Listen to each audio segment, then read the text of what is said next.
예,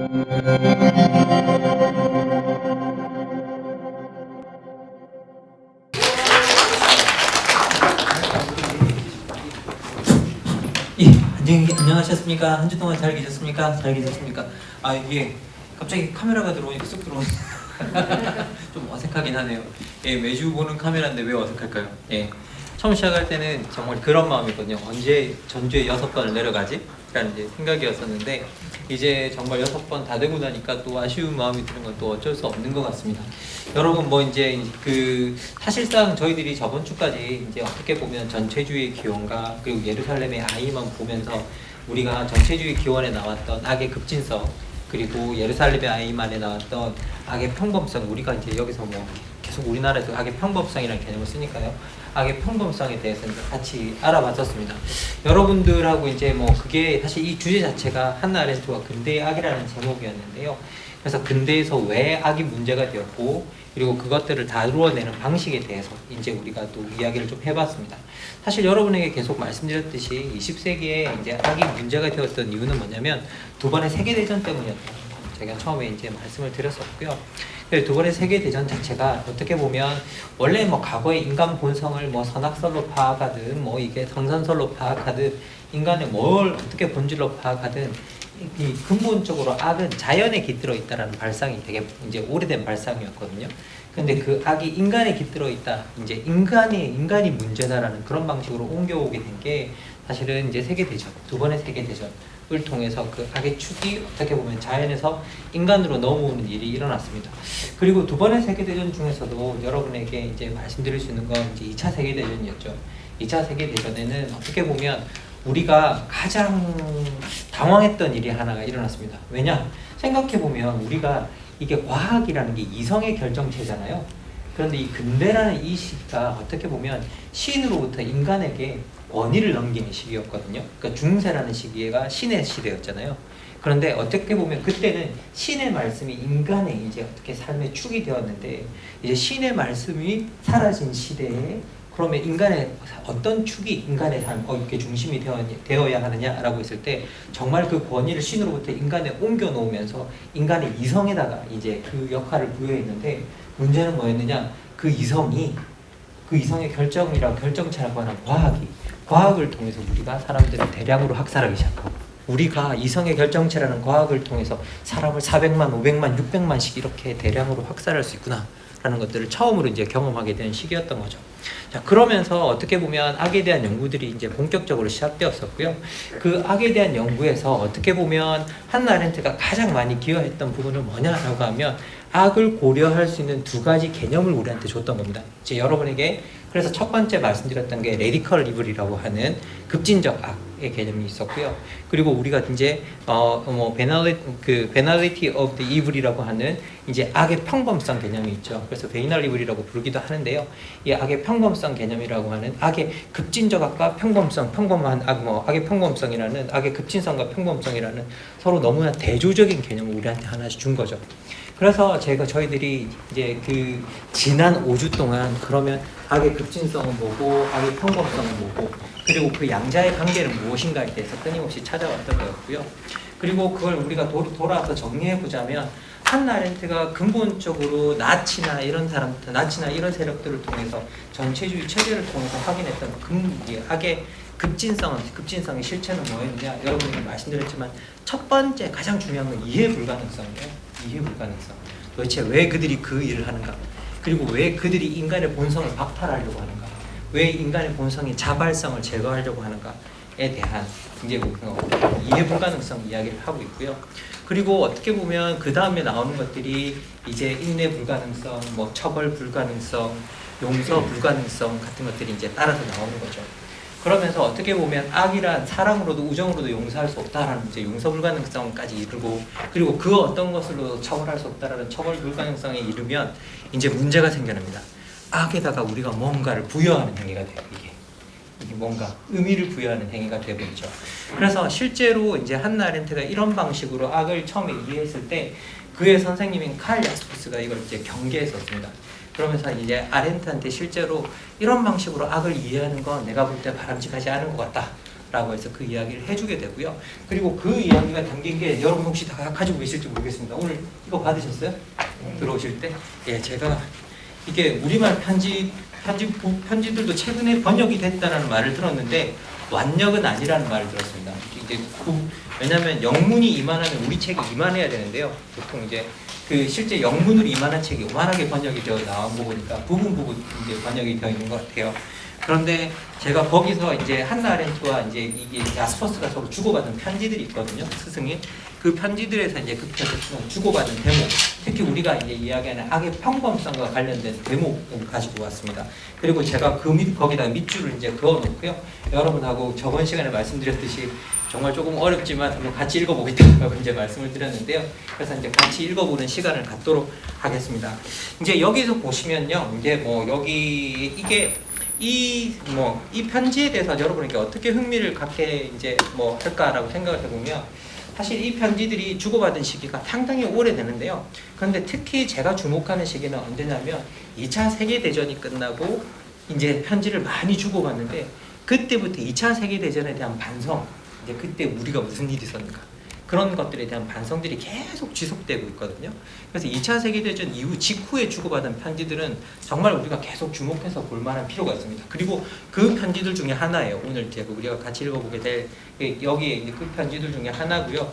그리고 또 하나 또 흥미로운 부분, 제가 흥미로운 부분은 뭐였냐면 여기서 이제 야스퍼스한테 한나 아렌트가 서로 스승과 제자잖아요. 그런데 이제 야스퍼스는 이제 독일에 있고 그리고 한나 아렌트 같은 경우에는 미국에 그때 막 망명이 들어와서 미국에서 살고 있었거든요.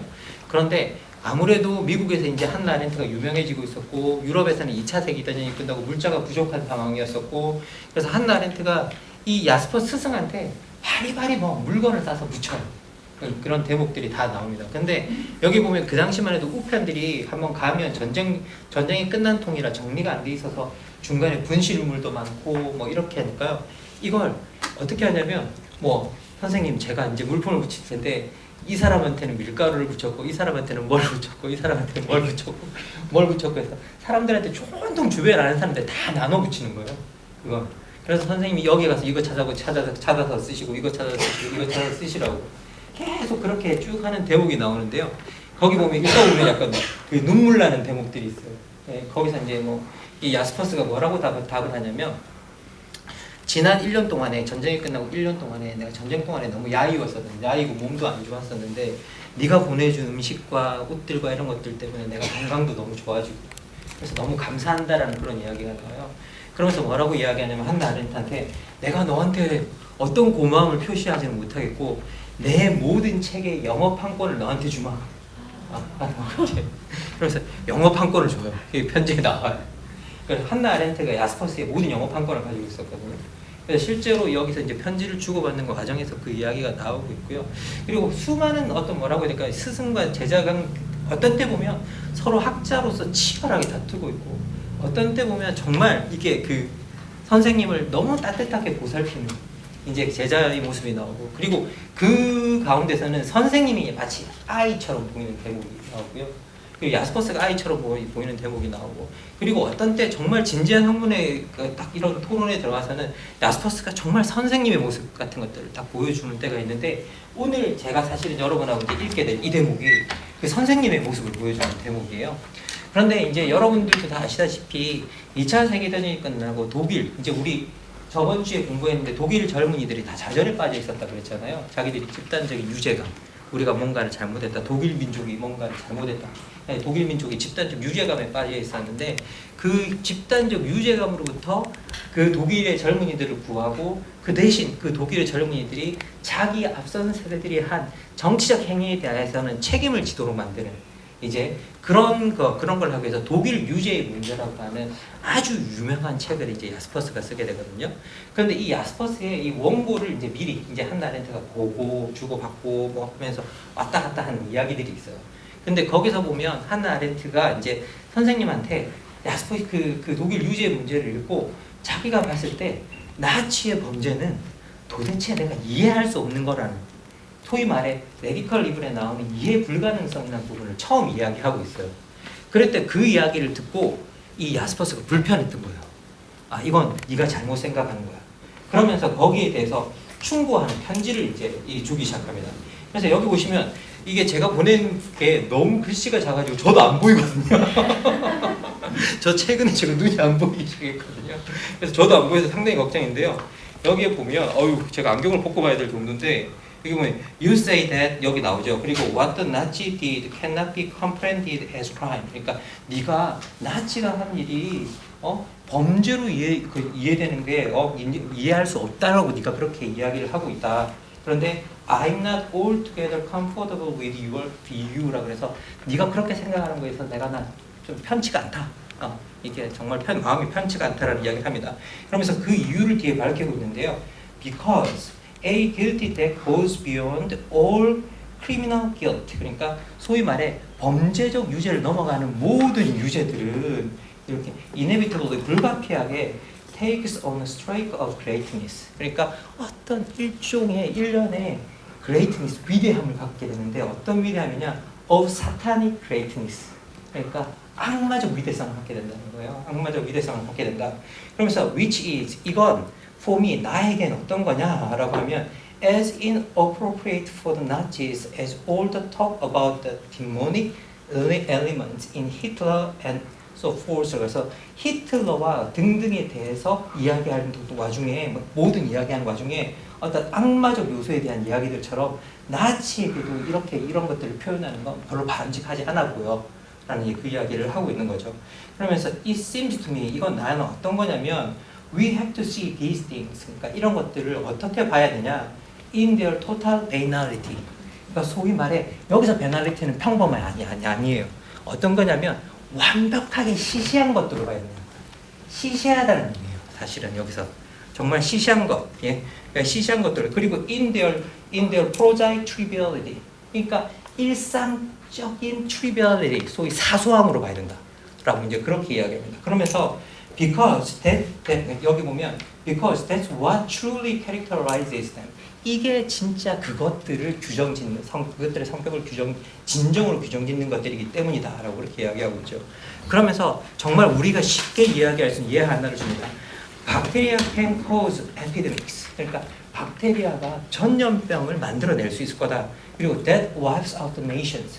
그리고 그 박테리아가 아주 그냥 나라 하나를 다 날릴 버릴 수 있을 거다. But they remain merely bacteria. 박테리아는 그렇지만 단지 박테리아로 남는다 라고 표현하죠. 그래서 그런 사소한 어떤 것들이 우리한테 많은 재앙을 불러일으킬 수 있을지라도 그 본질은 뭐냐? 아주 사소한 것들로 남겨야 된다는 거예요. 그래서 이게 원래는 평범한 것들이 아니에요. 사소한 것들입니다. 이게 사소함, 악의 사소함. 그러니까 소위 말해 그리고 더 나가서 여기서 이제 베이널티 같은 경우에는 여러분 사전 찾아보면 거기에 평범성도 나오지만 사전에 시시하다는 뜻이 있거든요. 시시함이라는 뜻이 있습니다. 그런데 여기서는 오히려 시시함으로 어떻게 보면 번역하는 게 훨씬 더 맞는 것 같아요. 그래서 어떻게 이게 우리가 악의 평범성이라는 것들이 사실 이게 평범성이라고 이야기하고 있지만 사실 이게 대단한 것처럼 해서 우리가 들여다봤더니 정말 봤더니 하고 어이가 없는 시시한 것들이라는 이야기예요. 사소한 것들. 예? 그런 것들이라는 이야기를 하고 있는 겁니다. 그런데 그런 시시하고 사소한 것들이 어떻게 악이 될 수 있느냐라고 했을 때 여러분한테도 말씀드렸지만 어떻게 악이 되느냐 그리고 레디컬 이블이라는 게 어떻게 이 세계에 도달할 수 있느냐 했을 때 만나는 지점이 하나가 있다고 한다면 레디컬 이블이든 소위 급진적 악이든 베이널 이블이라고 부르는 악의 평범성이든 똑같은 논리 하나를 공유하고 있는데 타자들에게 이렇게 말한다는 거예요. 이 지구를 너와 공유하지 않겠다고 말한다. 그 악의 본질들을 이 지구를 너와 공유할 수 없다라고 말한다.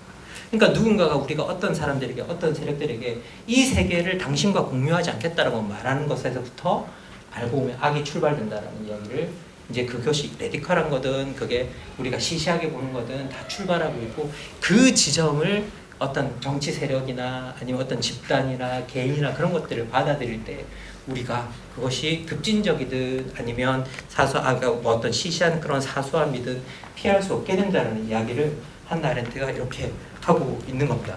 그리고 실제로는요, 한나 아렌트가 이 편지를 제가 알기로는 46년대에 주고받았거든요. 그런데 이게 그 전체주의 기원이 1951년에 나왔으니까 전체주의 기원을 낼 때까지 포기하지 않았던 거죠. 자기가 생각하던 그 발상 자체를. 그러니까 이 아이만 재판을 일으키기까지 사실은 한나 아렌트가 아이만 재판을 61년에 아이만을 보고 62년 뭐 61년부터 2년부터 재판이 있었죠. 그리고 63년에 이 예루살렘의 아이만을 내놓기까지 그 순간까지는 사실은 어떻게 보면 그 자기가 이제 선생님하고 의견을 주고받았지만 자기 의견을 바꾸고 있지 않았었는데 아이만의 재판에 참여하면서 어떻게 보면 우리 선생님이 했던 포인트가 맞았을지도 모르겠다라는 이제 그런 부분들이 나오는 거죠. 그리고 이게 그 어떻게 보면 야스퍼스한테 받았던 그 개념 베날리티를 그대로 써서 이제 그 예루살렘의 아이만의 맨 마지막 줄에 써놓는 이야기입니다. 이 맨 마지막 줄에. 그런데 지금 뭐 우리나라 입시 교육이나 뭐 이런 거 하는 데서도 예루살렘의 아이만 맨 마지막 구절 거기가 딱 그 악의 평범성 개념이 등장하는 때가 딱 한 군데밖에 없기 때문에 거기를 인용해서 학생들한테 여기에 대해서 평가하시오 하면서 평가 문제도 나오고 그러더라고요. 그런데 보니까 제가 말씀드렸지만 거기 번역이 잘못되어 있어요. 앞부분에 많은 버전 그게 번역하시는 분이 위키니스를 위크니스로 보셔가지고 사악함을 연약함으로 번역해놨습니다. 그리고 그게 실제로 어디에 보니까 시험 문제로도 연약함으로 그대로 출제되어 있는 걸 봤는데요. 근데 그게 잘못된 겁니다. 번역사가 잘못되어 있는 거고요. 그래서 여러분들이 실제로는 이제 악의 평범성 개념이 그것 하나밖에 등장하지 않는다는 것. 그리고 예루살렘 아이만에는 제가 여러분에게 계속 말씀드리지만 어떤 악의 평범성에 대한 체계적 연구도 등장하지 않는다는 것. 거기서는 단지 예루살렘의 아이만, 예루살렘 재판에서 자기가 아이만을 보면서 배운 하나의 레슨 하나가 들어있는, 교훈 하나가 들어있는 수준이고 사실 그 교훈의 수준을 표현하는 거고 그리고 그 교훈의 수준이 뭐냐? 이 지구를 당신과 타자들과 공유하지 않겠다라는 그것들이 악의 출발점이다라는 어떤 그런 이야기들을 거기서 하고 있는 겁니다. 그래서 여러분들이 그걸 이제 기억해 주셨으면 좋겠고요. 그리고 실제로 이제 악의 평범성 개념을 자꾸 떠올리면 그들이 우리의 일상 그런 것들, 우리의 평범한 이렇게 섞여 있는 그런 평범한 사람들처럼 생각하는데 물론 그렇게 생각할 수도 있는데요. 저는 이 출발점 이제 계속 어떻게 보면 야스퍼스가 아렌트한테 들려주는 그 출발점에서는 사실은 알고 보면 되게 시시하고 보잘것없는 것들이라는 거예요. 시시하고 보잘것없는 것들, 오히려 평범하지도 않은 것들이라는 거죠. 예, 그래서 시시하고 보잘것없는 것들이 악의 본질이라고 그렇게 이제 어떻게 보면 이야기를 하고 있고 그리고 저는 기본적으로 야스퍼스의 그 부분에 동조합니다. 악에는 어떠한 위대성도 부여하면 되지 않는다. 예, 사탄이 그레이트니스라고 표현하죠. 그러면서 어떠한 그런 악마적 위대성도 부여하면 안 된다라고 말씀을 드리는데요. 여러분들도 이제 저번에 엠번방 사태 때 그 사건을 저지른 녀석이 나와서 녀석이라고 표현하게 되네요. 나와서 뭐 악마의 삶을 멈춰줘서 감사드립니다 이런 표현을 했었잖아요. 아렌트의 표현에 따르면 클리셰죠. 전형적인 클리셰죠. 자기 스스로 생각할 수 없는 인간의 전형이죠. 남의 말, 들었던 말, 어디 가서 멋져 보이는 말 그런 말들을 내뱉는 거죠. 예. 그래서 기본적으로 그들은 스스로 말할 수 없고 그리고 남들한테 어떻게 보이는가가 되게 중요하고 거기 보면 계속 아이만이 어떤 말할 때도 자기가 어떤 상황에 있는지를 그 순간을 읽는 그런 것들이 어디서 나오느냐 자기 말들을 남들이 들어줄 때 그러면서 자기가 의기양양해지고 기분도 좋아지고 내가 뭔가 꼭 한 것 같고 이런 느낌이 들 때 그죠? 계속 그런 이야기들이 나오잖아요. 그러면서 한나 아렌트가 계속 저 인간이 전형적인 클리셰고 어떤 자기가 기분이 좋아지는 그런 일이라고 한다면 그 앞뒤의 모순 같은 것들은 아무도 문제가 되지 않는 그래서 사실 아이만은 악마가 아니라 광대다라고 그렇게 표현을 하고 있잖아요. 그래서 모순을 모르는 광대가 아이만의 진정한 본질이다라고 이야기하고 있습니다. 그래서 모순을 모르는 광대라는 그 지점만 생각해 보셔도 사실 악의 평범성이라기보다는 그게 악의 사소함, 예, 악의 시시함이라는 그런 개념들이 훨씬 더 여기에 어울리는 개념이라는 걸 여러분들이 아실 수 있을 것이다 라는 이제 생각이 듭니다. 여러분 이제 어떻게 보면 우리가 이게 정말 이렇게 계속 이렇게 그 5주 동안 이제 이 두 개념을 이해하기 위해서 계속 왔는데요. 결국은 한나 아렌트가 우리한테 우리 개인들에게 말해주는 건 뭐냐면 우리 개인들과 사회에 말해주는 건 뭐냐면 사실 악의 평범성 개념을 통해서 말해주는 건 뭐냐라고 하면 근본적으로 그 안에는 자기 반성이 없는 사람들 자기를 돌아보지 못하는 사람들에 대한 그 자기 반성 기능이 멈춘 사람들이 어떻게 보면 그 악의 시시함, 악의 사소함이라고 하는 그런 것들이 쉽사리 물들고 그런 것들을 받아들이게 된다라는 이야기들을 하게 되죠. 그리고 거기에 이제 젖어 있는 사람들 자체가 이제 상당히 문제이고, 그래서 사유 능력의 부재, 자기 반성의 부재, 사유 능력이라고 하면 아주 복잡한 그런 것들이 아니에요. 자기 스스로와 대화할 능력을 상실한 사람들, 자기 스스로에게 말을 거는 힘을 상실한 사람들이 문제다라고 이야기하고 있는 거거든요. 그래서 많은 분들이 한나 아렌트의 사유, 그 소위 말해 사유하지 못함을 설명할 thoughtlessness라는 개념을 설명할 때 여러분한테 설명해 주지 않는 것 중에 하나가 뭐냐면, 생각하지 못한다라는 말의 본질이 뭐냐, 아렌트가 말하는 말의 의미가 뭐냐, 그건 자기와 대화할 수 있는 능력을 상실했다는 뜻이에요. 자기 스스로. 그러면 여러분, 우리가 근본적으로 한나 아렌트에서 사유는 어떤 거냐라면 나와 내 자신이 나누는 대화거든요. 네? 그래서 이게 어떻게 보면 two in one이라고 표현합니다. 마치 뭐 우리가 보면 물건 하나 사면 두 가지 주는 그런 느낌이 드는데, 갑자기 표현이 그런 게 아니라 정말 하나의 몸 안에 있는 나와 내 자신이 나누는 대화, 그죠? 그런 그 기능 자체를 상실한 것들이 되게 큰 문제다. 그래서 그 기능, 나와 나 자신이 나누는 대화의 가장 중요한 본질은 뭐냐? 내가 지나온 일들을 했던 행위들에 대해서 그 의미를 찾고 거기에 대해서 반성하는 기능이 없다라는 것들, 그것들이 문제가 된다라는 이야기를 하고 있습니다. 그리고 여기에 나가서 더 한 발짝 나가서 이제 해석하시는 분들은 어떤 이야기를 하냐면, 제가 여러분한테도 말씀드리지만 그걸 반성했다고 할지라도 그걸 실천에 옮길 용기가 부재한 것들, 그런 것들도 어떻게 보면 사유하지 못함이다 라고 이제 그렇게 표현하는데요. 이건 뭐와 닮아 있냐, 이런 해석은 뭐와 닮아 있냐면, 칸트가 계몽을 뭐라고 이야기하느냐, 자기 스스로 생각한 것을 스스로 행위하는 능력, 그게 계몽이라고 그러거든요. 자기 스스로 생각하고 스스로 생각한 원칙에 따라 행위할 수 있는 것, 그것이 계몽의 본질이다 라고 이야기해요. 그러면 계몽되지 못한 사람을 뭐라고 표현하느냐, 왜 계몽되지 못하느냐, 이유는 하나, 게으름, 그리고 두 번째 비겁함 때문이다 라고 그렇게 표현하거든요. 게으름과 비겁함이 인간을 계몽되지 못하게 만든다 라고 표현하거든요. 그러면 여기서 사유하지 못함, 이 두 번째로 이 사유하지 못함을 용기 없음으로 해석하는 건, 이거 칸트가 말하는 어떤 계몽의 방식으로 이제 이런 것들을 해석하는 부분이 이제 여기에 따라 나오는데요. 실제 우리가 저번 주에 우리가 예루살렘의 아이만에 나오는 텍스트들도 봤을 때 군데군데 그렇게 해석할 수 있는 부분들이 같이 있다라는 걸 여러분하고 같이 이제 확인을 한번 했던 이제 기억들이 여러분들도 다 있으실 겁니다. 그래서 기본적으로는 그런 구조로 만들어져 있다라는 것. 그러면 여러분 생각해 보세요.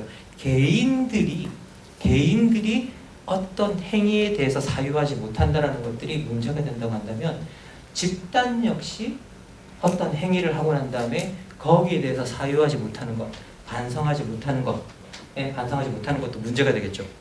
그런 것들이 뭐냐라고 하면 실제 메모리라는 개념이 나옵니다. 그래서 기억함.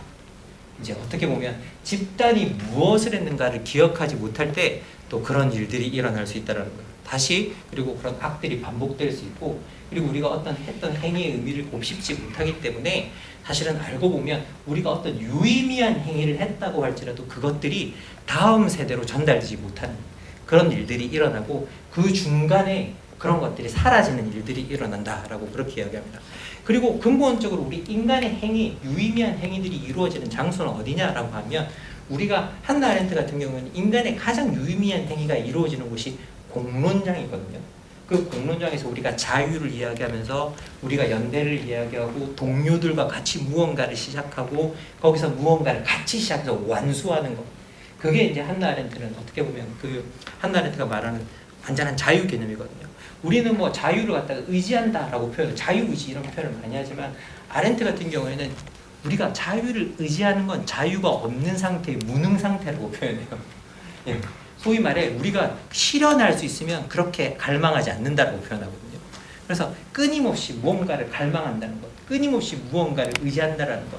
그러니까 여기 보면 여러분들 니체의 실존주의 같은 거 보면 will to power 같은 게 나오죠. 그러면 우리가 그런 힘으로의 의지를 끊임없이 갈망하고 있다는 건 뭐냐? 한나 아렌트는 뭐의 증거냐? 힘을 갖지 못한다라는 증거인 거예요. 그게 그 무능함의 증거인 거예요. 그래서 실제 한나 아렌트 같은 경우에는 진정으로 자유로운 자는 그것을 쟁취해서 갖는다라고 이야기를 하거든요. 그래서 실제 그걸 그런데 스스로 혼자서 하는 일이 아니라는 거예요. 실제 이 일은 동료들과 같이 해야 되고 같이 시작하고 동료들과 같이 끝내는 라고 이제 그런 이야기를 하는데요. 그런 모든 자유 개념이나 모든 것들이 다 등장하는 텍스트가 어디냐라고 하면 바로 이 책입니다. 과거와 미래사라고 하는 책입니다. 만약에 여러분들이 뭐 많은 이게 사실 한나 아렌트의 가장 유명한 저작이 세 권이죠. 이제 제가 저희들과 여러분들이 같이 살펴보았던 전체주의 기원이라는 책이 있고요. 그리고 두 번째가 이제 그 인간의 조건이라는 책이 있습니다. 인간의 조건은 너무 유명한 책이죠. 근데 전체주의 기원이든 인간의 조건이든 다 주의하셔야 될 게 전체주의 기원에 기원 없다고 제가 말씀드렸죠. 예, 인간의 조건에 관한 이야기는 거의 없습니다.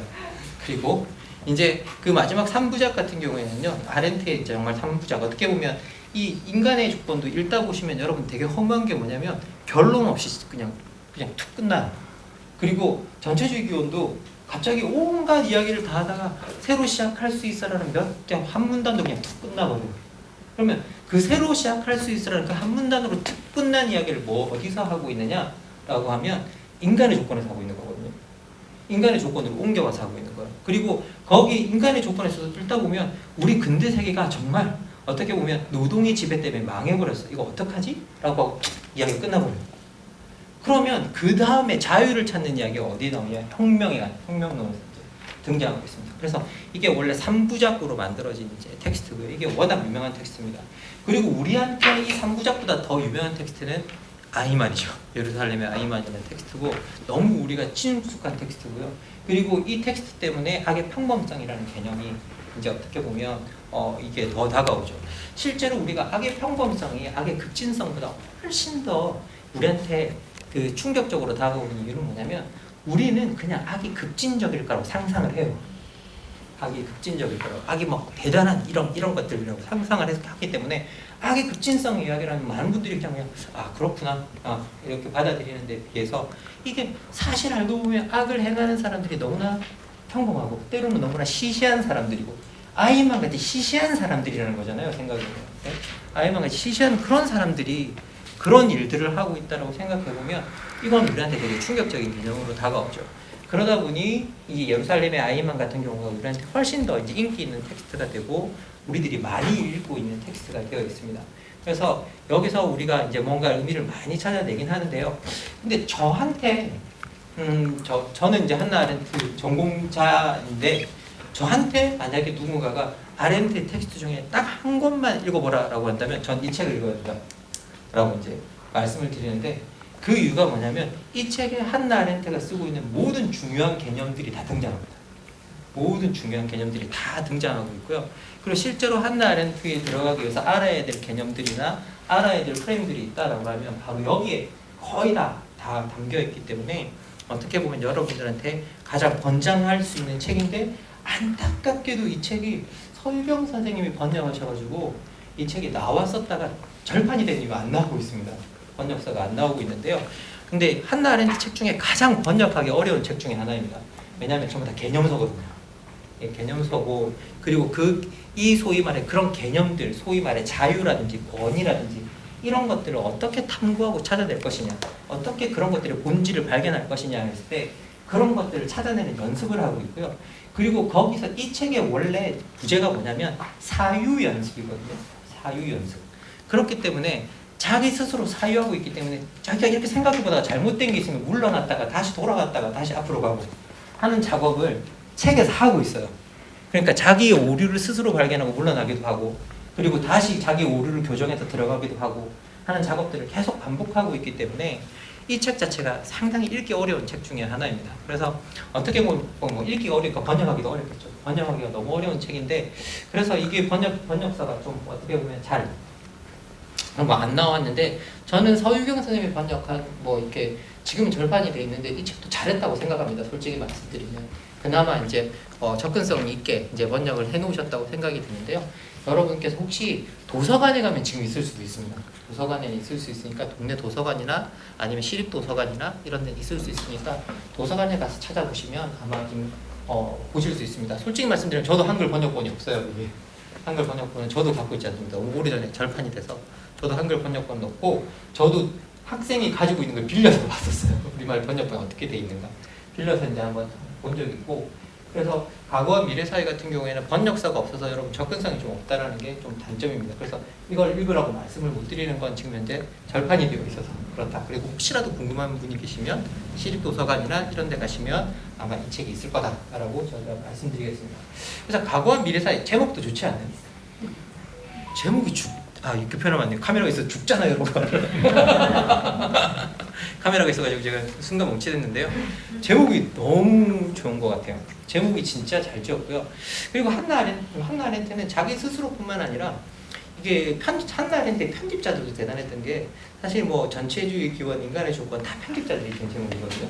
그러면 편집자들도 훌륭했는데 자기 스스로도 되게 훌륭했다는 생각이 들거든요. 이런 제목, Between Past and Future 같은 이런 제목들 같은 경우에는 진짜 그 제목이 주는 힘이 있어요. 그냥 뭔지 모르겠지만 제목 때문에 책을 사고 싶은 약간 느낌도 있고요. 그리고 여러분 진짜 이게 책장에 꽂아 놓으면 제목이 진짜 빛나거든요. 제목이 간지를 줍니다. 그래서 여러분 장식용으로도 좋다. 그래서 사서 이제 보시면 되게 좋다라는 말씀을 드리고 싶은데 이게 과거와 미래 사이 같은 경우는 이게 의미가 있어요. 왜냐라고 하면 여러분 우리가 사실 이게 시간이라는 게 우리 인간만이 가지고 있는 개념이거든요.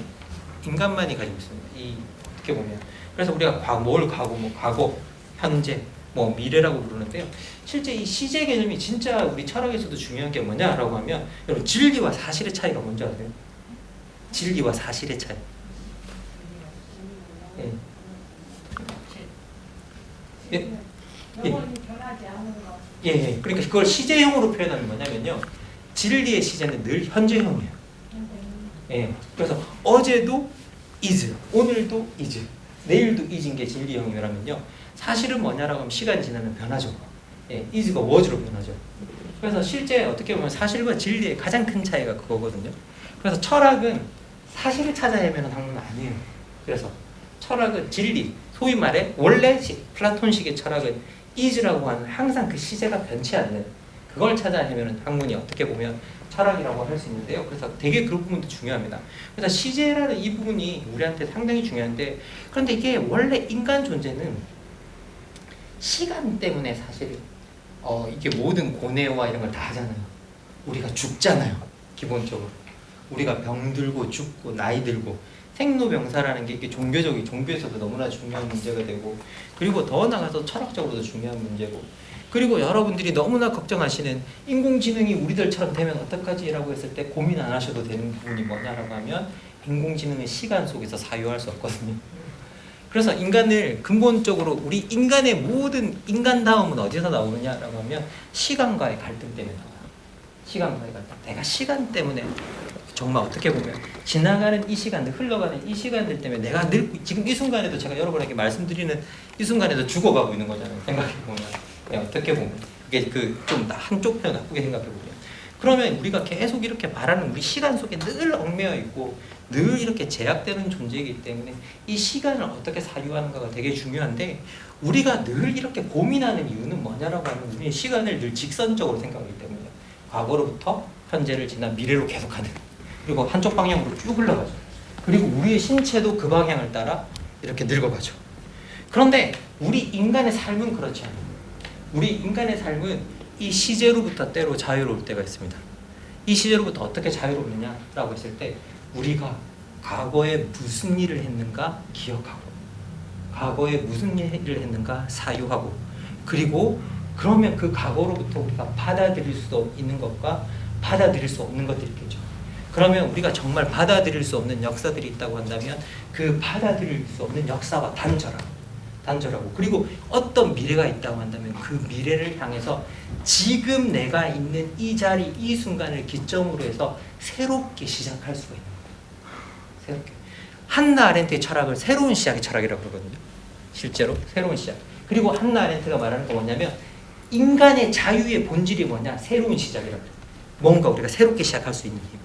내가 지금 이 순간에 뭔가 구조가 다 갇혀있고 뭔가 변할 수 없고 뭔가 바뀔 수 없는 것 같은 이 순간에 그걸 다 뚫고 넘어서서 우리가 뭔가 변할 수 없는 시간 같은 곳에서 뭔가 새롭게 시작할 수 있는 그런 역동성과 힘을 우리 인간들이 다 가지고 있다라고 이제 그렇게 이야기를 하거든요. 그래서 실제 한나 아렌트의 철학을 새로운 시작이라고 하는데 이걸 다른 말로 말하면 뭐냐라고 하면 받아들일 수 없는 과거가 있다고 그런다면 그것과 단절한다고 그러잖아요. 그리고 그것을 단절하고 지금을 기점으로 해서 새롭게 뭔가를 출발시키는 이런 힘을 갖다가 어떻게 보면 우리 이렇게 표현할 수 있는 것 같아요. 타임 밴딩, 시간을 꺾어 놓는 힘을 인간들이 가지고 있다. 라고 이제 그렇게 표현하는 거죠. 그러면 우리 개개인의 육체나 몸 같은 경우에는 일직선적인 시간을 따라서 늙어갈지 모르겠지만 그 새로운 시작을 통해서 인간의 역사는 젊어질 수 있고 인간의 역사는 새로워질 수 있고 나 자신을 어떻게 보면 바꿔 나갈 수 있고 그리고 시대가 변하고 구조가 변해가는 그런 일들이 일어난다라고 이제 이야기하고 있습니다.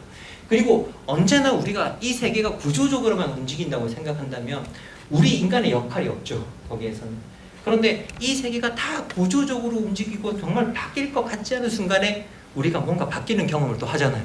뭔가 이 세계가 바뀌는 경험을 하고 그리고 말도 안 되게 우리나라 같은 경우에는 정말 말도 안 되죠. 200만, 300만 명이 거리에 나가서 나라의 역사를 바꿔놓는 그런 일들을 하잖아요. 그리고 그런 새로운 시작을 하고 있죠.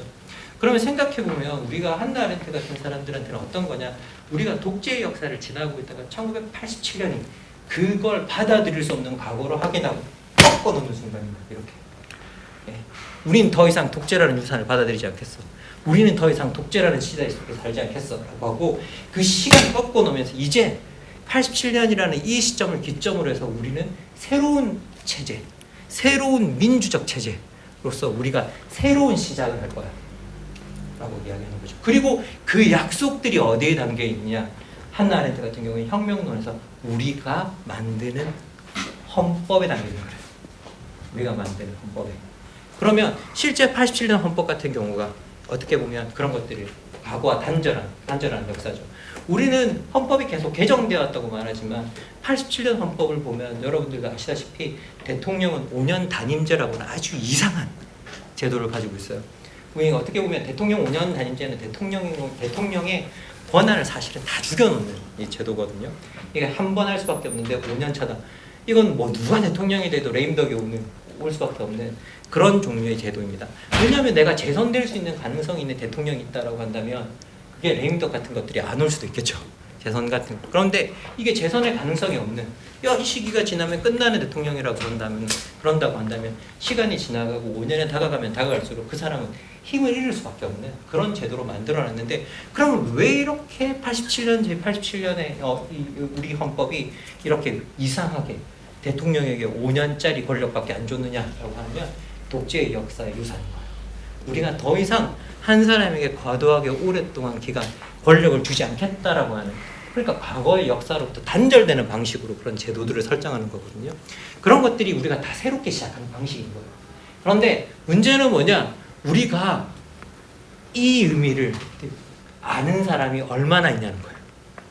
문제는 우리가 그 일을 하고 87년 헌법에 그런 이야기들을 담았는데 그런 이야기를 아는 사람이 얼마나 있냐는 거예요. 왜 이런 제도가 이렇게 만들어졌고 왜 이런 제도는 이렇게 바뀌었으며 그때 이렇게 바뀌었느냐 이렇게 이야기했을 때 왜 우리는 그것을 기억하지 못하느냐라고 했을 때 실제 그것들이 한나 아렌트 표현에 따르면 나중에 엘리트들의 노름이었고 그것이 그리고 두 번째는 뭐냐 우리가 그걸 기억하는 작업이 없었다는 거예요. 소위 말해 그걸 기억하고 우리가 무엇을 했는지에 대한 기억을 하는 작업이 없기 때문에 그것을 기억해서 후대에 넘겨주지 못한다는 거예요. 그래서 기억하면 어떤 하나의 행위가 있었을 때 그 행위 자체가 유의미해지는 것은 어디에서 오느냐 바로 기억함. 우리가 어떤 행위를 했고 그 행위의 의미가 뭐고 하는 것들을 기억하고 그 다음에 그 행위의 의미를 읽어내서 다음 세대로 전달하는 작업들이 있어야 되고 그 다음 세대로 전달하는 작업은 사실은 뭐에 담겨야 되느냐 솔직히 말하면 지속 가능한 제도 속에 담겨야 돼요. 지속 가능한 제도, 교육 그런 것들 속에 담겨야 되는데 그 일을 현재 우리가 하지 못하고 있다라는 이제 말을 어떻게 보면 지금 현재 우리를 분석해 본다면 이제 한나 아렌트의 그 이야기를 따라가 본다면 이제 그 한나 아렌트 실제 그런 이야기를 하고 있습니다. 그래서 제가 여러분한테 잠시 이제 그 밥 대목만 소개해드리고요. 저희들이 5분 정도만 제가 소개해드리고 10분 쉬는 시간을 갖도록 하겠습니다. 제가 여러분에게 늘 말씀드리지만 강의의 하이라이트 쉬는 시간 10분이다 라고 말씀드리는데 쉬는 시간을 갖도록 하겠습니다. 자 여기 보면 제가 오늘 여러분에게 소개해드릴 과거와 미래 사이에서 소개해드릴 부분은 서문입니다. 제가 드린 부분에서는 그 1장까지 담겨 있는데요. 사실 1장까지는 볼 필요가 없고요. 오늘 우리한테 필요한 거는 뭐냐? 소위 한나 아렌트가 사유의 의미가 뭐냐? 사유가 왜 필요하냐는 것들을 이야기했을 때 행위에 따라오는 어떤 행위가 있고 그 행위가 의미 있게 지속되기 위해서는 사유가 필요하다는 이야기를 하고 있는 거거든요. 그리고 그 반성이 필요하다는 이야기를 하고 있는데 그 이야기를 이제 담아서 해주고 있는 책이 어디냐라고 하면 바로 이 과거와 미래 사이의 서문에서 이 이야기를 하고 있습니다. 그런데 여기에 보면 이 서문의 틀을 보면요. 어떤 거냐? 첫 번째 공적인 것의 상실에 관한 이야기가 나오고 공적인 것에 관한 상실에 관한 이야기가 나오고 두 번째는 뭐냐? 공적인 것을 왜 상실했느냐를 분석하는데 그 분석하는 걸 따라가 보면 그 내용은 뭐냐? 우리가 기억하는 일을 하지 못했다. 제대로 과거에 우리의 행위를 기억하지 못했기 때문이다. 그렇게 이야기하고요. 그러면 왜 공적인 것의 완성에 사유가 필요한가에 관한 이야기들을 여기서 쭉 풀어서 이제 이야기해주고 있습니다. 그래서 이 세 가지 틀을 따라서 이야기해주고 있는데요. 앞에 이 서문이 정말 인상적으로 출발해요. 서문의 첫 구절이 뭐냐면요. 우리 유산은 유서 없이 우리에게 남겨졌다. 라는 이제 르네샤르의 프랑스 되게 유명한 이제 시인의 구절로 시작하고 있습니다. 그러면서 이게 실제 이제 이게 어떤 시대를 배경으로 이야기가 출발하고 있냐면 소위 말해 2차 세계대전에서 프랑스의 레지스탕스들이 저항 활동을 벌이는 그 시절부터 시작을 하고 있거든요. 그런데 그 저항 활동의 이제 이야기를 하면서 르네샤르가 실제 자기들이 저항하는 활동 속에서 공적인 곳의 공간을 발견하기 시작했는데 이게 어디서부터 왔는지 모르겠더라는 거예요. 실제로 이게 이 공적인 것들이. 그래서 우리가 지금 갖고 있는 우리의 유산이 있는데 이게 어디로서부터 온 건지 잘 모르겠다라는 이야기를 일단 하고 있는 거죠. 그러면서 르네샤르가 또 여기서 하는 이야기는 뭐냐면 그런데 지금 우리가 발견한 이 유산이 또 시간이 지나면 잊혀질 것이다. 라고 이야기해요. 왜 잊혀지는가? 기억함. 그 자체가 없기 때문에 또 잊혀지게 될 것이다. 라는 이야기를 하고 있습니다. 그러면서 아까도 이제 그 말씀드렸지만 여기서 발견한 이제 갑작스레 발견한 상실의 내용이 뭐냐라고 하면요. 레지스탕스 활동을 통해서 자기 삶의 주도권을 쥐게 된 결과 자유가 출현할 수 있는 공적 영역을 경험하게 되었다는 거예요. 그런데 이 공적 영역이라는 게 그렇게 다른 공간이 아니었어요. 왜? 레지스탕스들이 같이 밥 먹으러 저녁밥 먹고 아침밥 먹고 하는 그 밥 먹으러 하는 공간에 들어가면 거기에 앉으면 사람들이 식사하고 뭐하고 하면서 자유를 이야기하고 그 속에서 우리 인간의 자유를 이야기하고 우리 미래를 이야기하고 우리 공동체의 미래를 이야기하고 자기들이 그러고 있더라는 거예요. 예? 그런 경험 자체가 되게 놀라운 경험이었다는 거죠. 솔직히.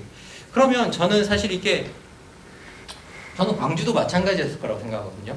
광주 같은 곳에서 광주사가 일어났을 때 우리 민주화 운동이 일어났을 때 거기에 많은 사람들이 잃어버렸던 어떻게 보면 공적 영역을 발견했다고 생각해요. 많은 사람들이 토론하고 대화하고 자유를 이야기하고 미래를 이야기하는 어떤 그런 것들이 다 여기서 이제 우리한테도 어떻게 보면 그런 어떤 새로운 것들을 발견하는 그런 일들이 일어난다는 말씀을 드리고 싶고요. 그래서 여기에 보면 이렇게 그냥 아주 쉽게 쓰고 있습니다. 우리가 함께 먹는 저녁 식사 때마다 자유도 합석하도록 초대를 합니다. 비록 의자는 빈 채로 남아있지만 자리만큼은 마련되어 있는 것이다. 그러면 누구나 들어와서 앉을 수 있다는 거예요. 누구나 들어와서 앉을 수 있고 그곳에 앉아서 사람들과 밥을 먹기 시작하는 그 순간 속에서 우리가 공적인 것을 퍼블릭으로서의 열린 초대로 들어간다라고 이야기를 하고 있습니다. 자, 그런데 문제는 뭐냐? 이렇게 우리가 공적인 것을 발견하고 했는데 우리가 이것이 어디서부터 왔는지도 모르겠고 그리고 이것이 곧 상실될 거라고 생각하는 이유는 뭐냐라고 하면 그걸 비극이라고 표현하는데요. 나라의 전체 해방이 어차피 그렇게 될 운명을 가진 숨어있던 자유의 선들을 거의 무의식적으로 파괴했을 때 시작되는 게 아니라 그 고부를 계승하고 문제시하고 숙고하고 기억하는 정신이 없다는 사실이 드러났을 때 시작되었다라고 하면서 소위 말해 우리가 지금 찾은 이 자유를 공적인 것들을 그 의미를 기억하고 숙고하고 기억하는 그 자체의 의미 그 정신이 없을 때 이런 일들이 일어난다라고 이야기합니다. 자, 그러면서 뭐라고 이야기하냐면요. 문제의 핵심은 발생했던 모든 사건은 그 이야기를 말하고 그것의 의미를 전달하게 될 사람들의 정신 속에서 완성되어야 하는데 완성의 기회가 그들을 교묘히 피해갔다는 것이다. 행위에 이어 이렇게 사유를 통해 완성되지 않는다면 즉 기억에 의해 명확한 표현을 얻지 못한다면 들려줄 수 있는 이야기거리는 하나도 남게 되지 않는다라는 거죠. 사실 이게 마찬가지입니다. 우리가 어떤 역사적 일들이 있고 어떤 역사적 사건이 있었다고 할 때 그 사건들의 의미와 있었던 일들과 그런 것들을 기록하고 그 일들 속에서 우리가 읽어낸 의미를 축적해서 우리가 하나의 의미로 만들고 기억으로 만들고 스토리텔링으로 만들어서 들려주지 않게 되면, 그죠? 그런 유산들은 다 자연스럽게 소멸되어 간다는 이야기를 하고 있거든요. 저는 민주화 세대와 민주화 이후의 세대 이런 일이 일어난다고 생각해요. 솔직히 말씀드리면 민주화 세대와 민주화 이후의 세대에 이런 일이 일어났다고 생각을 하고 있고요.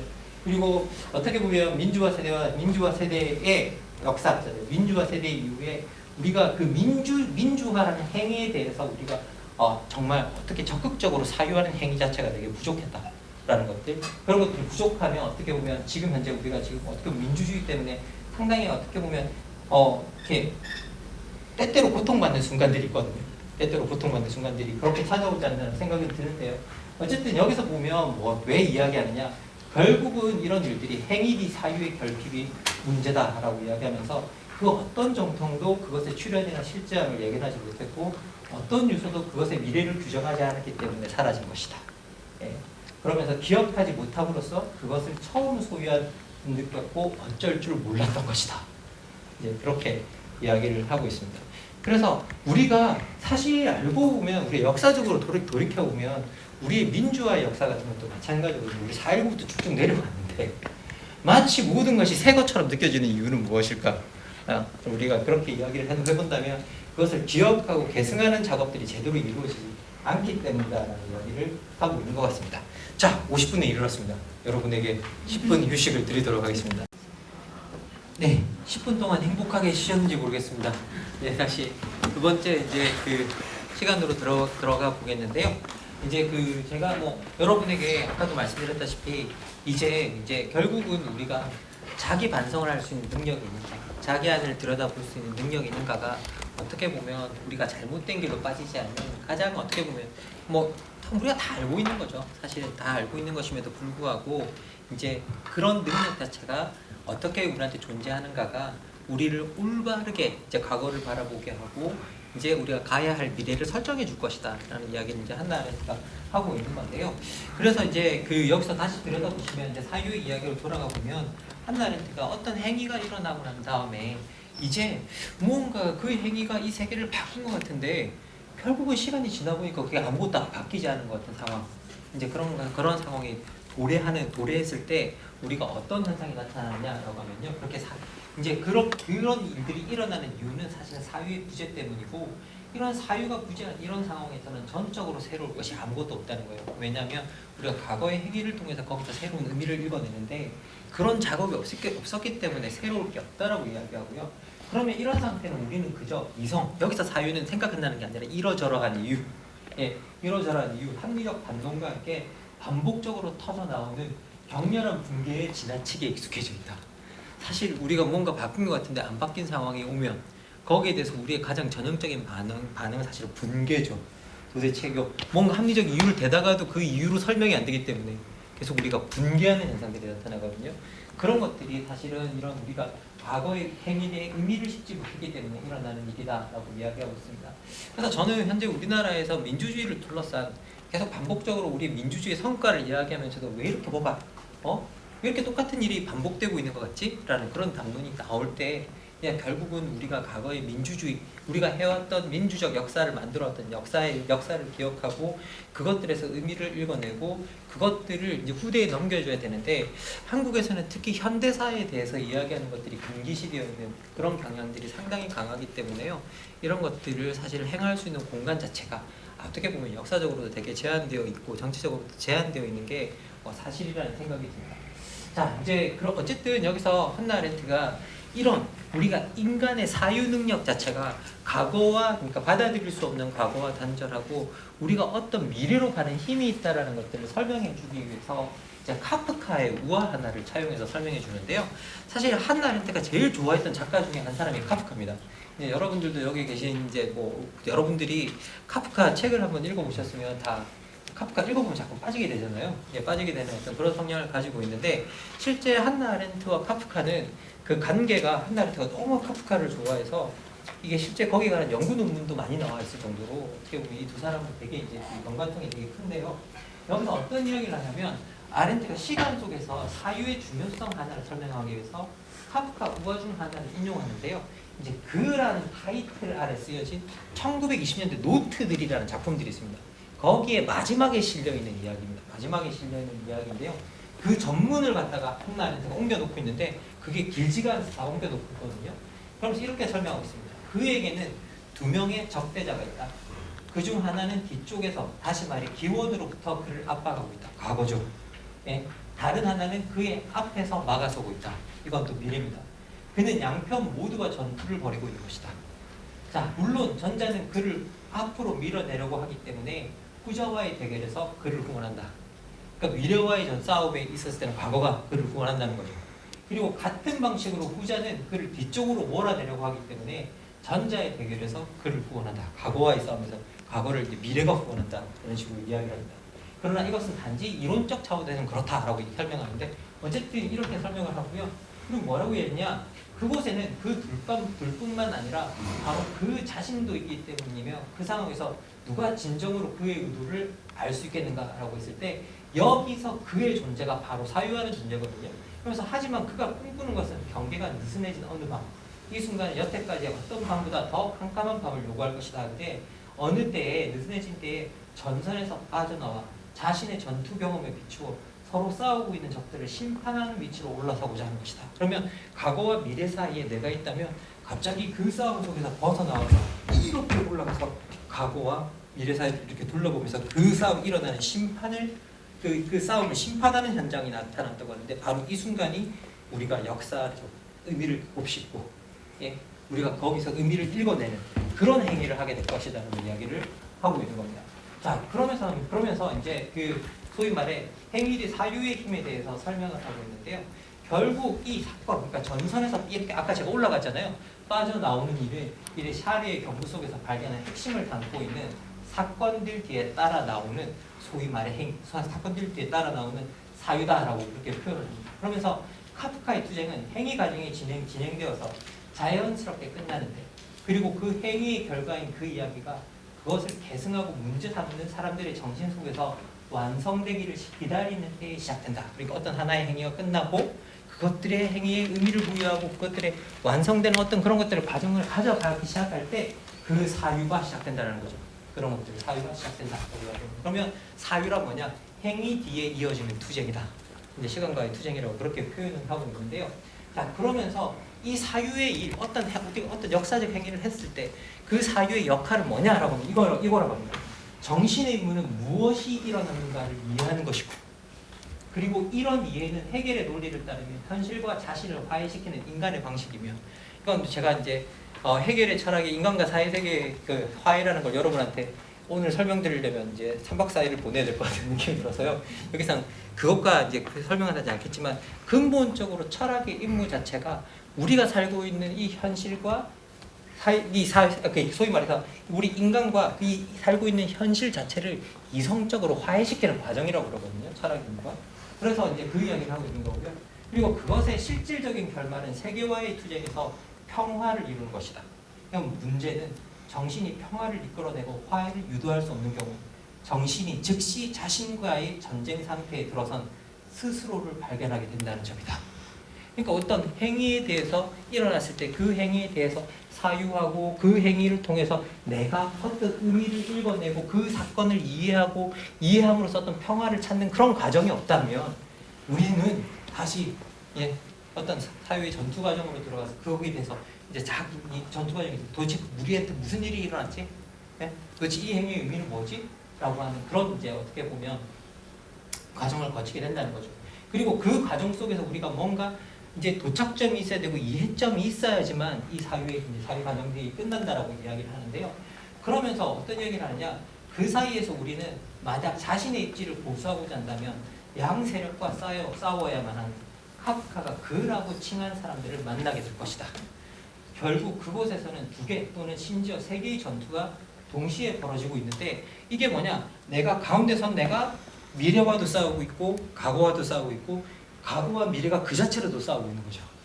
그러니까 이게 싸움의 현장이 두 개일 수도 있고 세 개일 수도 있다라는 표현이 그래서 그렇게 나오고 있습니다. 자, 그러면서 즉 그의 적들 사이에서의 전투와 적들 사이에 끼어 있는 사람들이 그들을 상대로 벌이는 전투가 그것이다. 그러나 그곳에서 전투가 존재한다는 사실은 전적으로 그의 존재에서 기인하는 바다. 만일 그가 거기 없다면 과거와 미래의 힘은 오래전에 이미 중립화되었거나 파괴되었을 것이다. 그럼 뭐예요? 과거와 미래 사이에 누가 있다는 거예요? 현재가 아니라 사유하는 우리가 있다는 거죠. 그가 있다는 거죠. 그. 예. 시가 있다는 거죠. 그. 예. 그래서 과거는 결코 사장되지 않았으며 사라지지도 않았다. 게다가 기원으로 되돌아가는 모든 길에 도달한 과거, 이 과거는 뒤로 잡아당기는 것이 아니라 앞으로 밀게 되어 있다. 과거는 돌아가다 보면 이제 막다른 곳에 부딪히면 다시 튀어나와서 앞으로 미는 그런 역할을 한다는 거예요. 자, 그리고 일반적인 기대와 달리 우리를 과거로 몰아붙이는 것은 미래다. 맞습니다. 왜 미래가 우리를 과거로 몰아붙이는지 아세요? 불확실성 때문에. 우리가 늘 미래는 불확실하죠. 그러다 보니까 우리는 과거를 그리워하고 과거로 돌아가고자 하는 그런 습성들이 있죠. 그러니까 늘 과거와 미래 사이의 틈새에서 살아가는 인간의 관점에서 보면 시간의 하나의 연속체, 즉 끊임없는 연속적 흐름이 아니다라는 거예요. 연속적 흐름이 시간이 이렇게 연속적으로 과거, 현재, 미래 이렇게 흘러가는 게 아니에요. 그 속에서 우리가 사유함으로써 뭔가 이제 바뀌는데 실제 시간은 그가 서 있는 가운데 지점에서 끊어져 있다는 거예요. 우리가 이렇게 서 있는 우리의 지점에서, 우리가 사유하는 우리의 지점에서 끊어져 있다는 그렇게 표현합니다. 자, 그러면서 그가 서 있는 자리는 우리가 일반적으로 이해하는 현재가 아니다. 그것은 차라리 그의 지속적 투쟁, 즉 그가 과거와 미래와 미래에 대적하며 그의 자리를 구축하려는 노력을 통해서 자신의 존재를 유지하고 있는 시간 속의 틈새이다. 그러니까 그 시간 속의 틈새에서 우리는 과거의 우리의 행위를 생각하고 의미를 잃고 그것을 통해서 미래에 대해서 우리가 가야 할 방향을 명확히 하게 함으로써 불확실성을 제거하는 거죠. 예. 그러면서 이제 어떻게 보면 오직 사람만이 시간의 틈 속으로 들어갈 수 있기 때문에, 왜냐하면 유일하게 사람만이 시간 속으로 들어갈 수 있습니다. 왜? 시간을 이해하고 있는 게 사람밖에 없기 때문이에요. 그건 뭐 어떻게 보면. 그리고 사유할 수 있는 게 사람밖에 없기 때문입니다. 결정적으로.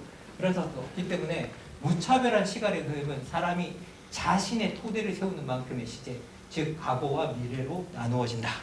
그러니까 우리가 그 틈을 파고 들어가는 만큼 이제 나누어진다는 거죠. 자, 그러면서 시간이라는 연속체를 여러 힘으로 분열시키는 것이 바로 이런 틈이, 아우구스티누스 주의자의 용어로 표현하자면 어떤 시작의 시작이다. 그러니까 뭔가를 시작하려면 그 투입을 해야 되는데 그 사유를 시작했는데 사유가 어떤 시작을 하는 시작이라는 뜻이에요. 예. 그러면서 이 힘들은 자신에게 방향성을 부여하는 부분이랑 전체에 초점이 맞추어져 있기 때문에 카프카가 묘사한 방식대로 서로 싸우고 인간에게 영향력을 행사하기 시작한다라고 이제 그렇게 표현합니다. 자, 그러면서 분명 카프카의 사유 사건 묘사에서 빠진 것은 사유 그 자체가 인간의 시간으로부터 완전히 훌쩍 벗어나도 강요됨 없이 작동을 할 수 있는 공간적 차원이다. 그 탁월함에도 불구하고 카프카의 이야기가 갖는 하나의 문제점은 일방향적인 시간의 흐름이 인간을 향해 있고 작동하는 두 개의 적대적인 힘으로 나눠진다면 그 직선적 시간의 운동 개념을 유지하는 것이 거의 불가능하다. 왜? 과거로부터 미래로부터 오는 힘이 충돌하기 때문이죠. 예. 그렇기 때문에 기본적으로 카프카가 시간의 연속성을 깬 것과 같은 방식으로 인간의 틈입은 그 힘을 그것이 아무리 경미하다 할지라도 원래의 방향에서 빗나가게 할 수밖에 없다. 그럼 뭐냐? 과거, 현재, 미래가 있다면 우리가 그 속에서 사유할 때 비로소 우리가 사유하는 인간이 있다고 한다면 그 시간은 단지 이렇게 일직선으로 흘러가지 않는다는 거예요. 어느 방향으로는 꺾이고 바뀐다라는 그런 이야기들을 하고 있습니다. 자, 그러면서 생각하는 활동이 반드시 죽음을 맞는 인간의 시공간 속에서 마련한 이 협소한 비시간의 선로라고 할 때 생각하는 활동 자체가 되게 비시간적인 활동이다라는 이야기를 하고 있는 거거든요. 자, 그러면서 사유, 기억, 예측의 수송열차가 역사적이고 전기적인 시간의 페어에서 만난 것들을 실어온다라고 그렇게 이야기를 하고 있죠. 자, 그러면서 우리가 태어나는 세계나 문화 공동체와는 달리 시간의 심장부에 마련되어 있는 이 작은 비시간 공간은 단지 암시될 수 있을 뿐 과거로부터 계승하거나 물려받을 수는 없다. 모든 새로운 세대는 말할 것도 없고 무한한 과거와 미래 사이에 자신을 틈입시킴으로써 새로 태어나는 모든 인간은 이 통로를 발견해야 되고 꾸준히 새롭게 닦아야 한다. 여러분들이 생각하지 않으면 이 통로를 발견할 수 없다는 거예요. 어떤 행위다움을 사유하지 않으면. 그리고 우리가 사유하는 사람이 많아지면 많아질수록 어떤 우리가 했던 행위에 대해서 그것들의 의미를 곱씹는 사람들이 많아지고 그것들을 기억하는 사람이 많아지면 많아질수록 시간이 우리가 바뀌는 시간을 꺾는 힘은 더 커지겠죠. 시간을 꺾는 힘은 더 커질 거라는 그런 생각이 듭니다. 자, 그러면서 카프카는 과거와 미래의 경란 속에서 자신의 자리를 지키고 서 있는 그가 얻은 전투 경험을 언급하고 있다. 이 경험은 사유 속의 경험이며 무엇인가를 하는 모든 경험이 연습을 통해서 이루어지는 것과 마찬가지로 이 역시도 철학적 연습을 통해 얻어질 수 있다. 이 책의 관심은 오로지 이 틈새 속에서 어떻게 운신할 것인가에 집중되어 있다. 그래서 과거와 미래 사이가 소위 개념을 사유하는 그런데 그 개념들이 사실은 다 알고 보면 시간을 꺾어 놓는 개념들, 특히 자유에 관한 개념들, 자유 이런 것들을 사유하는 것들도 많이 만들어져 있습니다. 그래서 실제 여러분들 여기 보시면 이 책 자체가 원래 61년에 쓰여져 있는데요.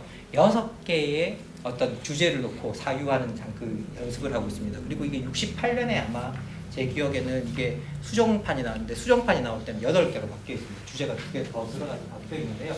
그래서 실제 아렌트가 이렇게 자기 스스로가 그렇게 시간 속에 들어가서 사유하는 모습을 보여주고 사람들한테 보여주고 같이 그런 일들을 하도록 이제 만들어 놓은 그런 책입니다.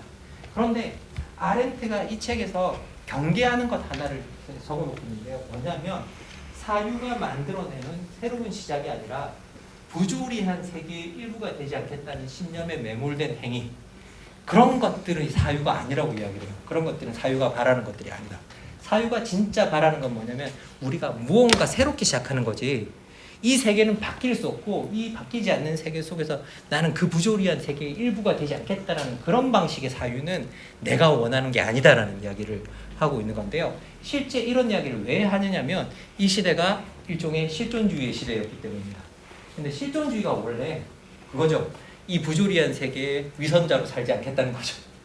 그래서 어떻게 보면 프랑스식 이제 실존주의가 정말 이게 강했는데요.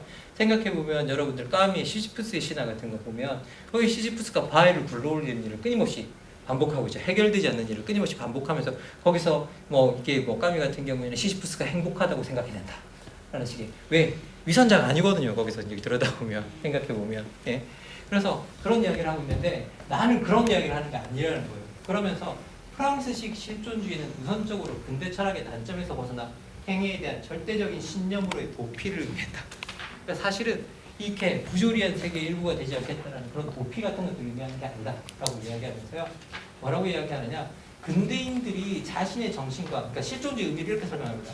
자신의 정신과 사유의 전통에 의지하여 근대 철학 자체의 난맥상에 대한 답을 제시하는 것을 고사하고 적절하며 유의미한 질문조차 제기할 수 없는 세계에 살게 되었다는 것을 처음으로 깨달았을 때, 그러니까 철학이 근대 세계의 문제에 대답하지 못한다는 것을 깨달았을 때 상황은 절망적으로 변해버렸다. 이러한 공격 속에서 행위는 그것의 개입과 투신, 현실 참여라는 특성과 더불어 어떤 문제를 해결하겠다는 게 아니라 실존주의는 언젠가 샤르트르가 표현했듯이 위선자가 되지 않고 그 문제들과 더불어 살 수 있게 하겠다는 희망으로 남겨진 것처럼 보였다. 그러니까 그 문제들과 살고 있는 거 시지프스 이렇게 굴러 올리고 있죠. 그 이미지를 생각해 보면 금방 알 수 있어요. 그런데 그거는 문제를 해결하지 못한 채 끊임없이 어떤 행위를 반복하고 있는 거잖아요. 거기서 어떤 새로운 시작도 없죠. 네, 사실은 알고 보면 자기가 말하는 어떤 행위의 의미는 그런 사유의 의미는 그런 것들이 아니라는 거예요. 행위다우면 그것이 사실 어떻게 보면 한나 아렌트 같은 경우에는 이렇게 굴러올렸는데 이렇게 굴러떨어진다 그런다면 그 사유의 순간에 왜 이것이 굴러떨어지면 다시 굴러떨어지지 못하게 하는 방법을 연구하겠죠. 그것만이 어떻게 보면 어떤 구조 속에서의 인간의 의지를 발견할 수 있고 인간이 하는 행위의 의미를 찾아낼 수가 있는 거죠. 어떻게 보면 바위가 계속 굴러떨어지는 건 구조적 의미죠. 예? 그 구조 속에서 꼼짝하지 않고 그 구조와 같이 살아가고 있는 거잖아요. 그 구조에 저항하지 못한 채 자기가 말하는 그런 게 아니라는 거. 저는 아렌트가 우리한테 주는 정말 좋은 메시지 중에 하나는 뭐냐라고 하면 우리 인간은 늘 구조 속에 어쩔 수 없다라고 생각하는 부분이 되게 많거든요. 근데 한나 아렌트는 그렇지 않다라고 이야기해요. 우리 인간은 바뀔 수 없는 세계 같은 곳에서 늘 사람들이 다 절망하고 세계는 바뀌지 않을 거야라는 순간 속에서 우리가 뭔가를 다 바꿔왔다는 거예요. 우리 인간은 실제로. 그리고 여러분한테 저번에도 한번 말씀드렸지만 인간은 죽는 존재이기도 하지만 시간 속에서 또 탄생하는 존재죠. 그래서 이 세계로 오는 세대들이 새로운 뉴카머들이라고 표현하거든요. 새로운 세대들이 있다. 새롭게 이 세계로 도달하는 사람들이 있다는 거예요. 그런데 여기서 보시면 아까도 시작이라는 걸 표현할 때 아우구스티누스로 설명하고 있었잖아요. 그런데 한나 아렌트 박사 논문이 아우구스티누스예요. 예. 그래서 이제 사랑과 아우구스티누스라는 작품이 한나 아렌트 박사 논문이고, 아렌트가 사실 뭔가 새롭게 시작한다라는 그 관점 자체가 되게 신학적 관점이 많이 담겨 있는데, 여기서 되게 재밌는 이야기를 합니다.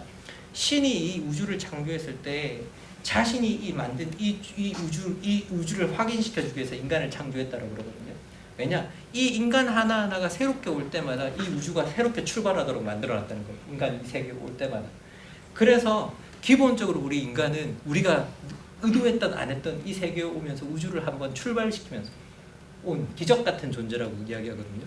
그러면서 이 기적이라는 것들이 우리는 항상 손바깥에 있다고 믿지만, 사실은 알고 보면 우리는 이미 이 세계를 우주를 출발시키고 온 존재이기 때문에, 그런 기적이 있다고 한다면 그것은 인간의 손에 있다고 믿어야 된다 라고 이제 그렇게 이야기를 합니다. 그러면서 구조 속에 갇혀 있는 인간이 아니라 그것들, 뭔가 바뀌지 않을 것 같은 세계 속에서 뭔가 바꾸어 나가는 인간의 의지, 능력, 이제 그런 것들에 대해서, 그리고 그런 능력들, 그 바뀌지 않을 것 같은 세계 속에서 받아들일 수 없는 각오와 단절하고 뭔가 새롭게 시작하는 능력을 한나 아렌트는 자유라고 부르고 있습니다.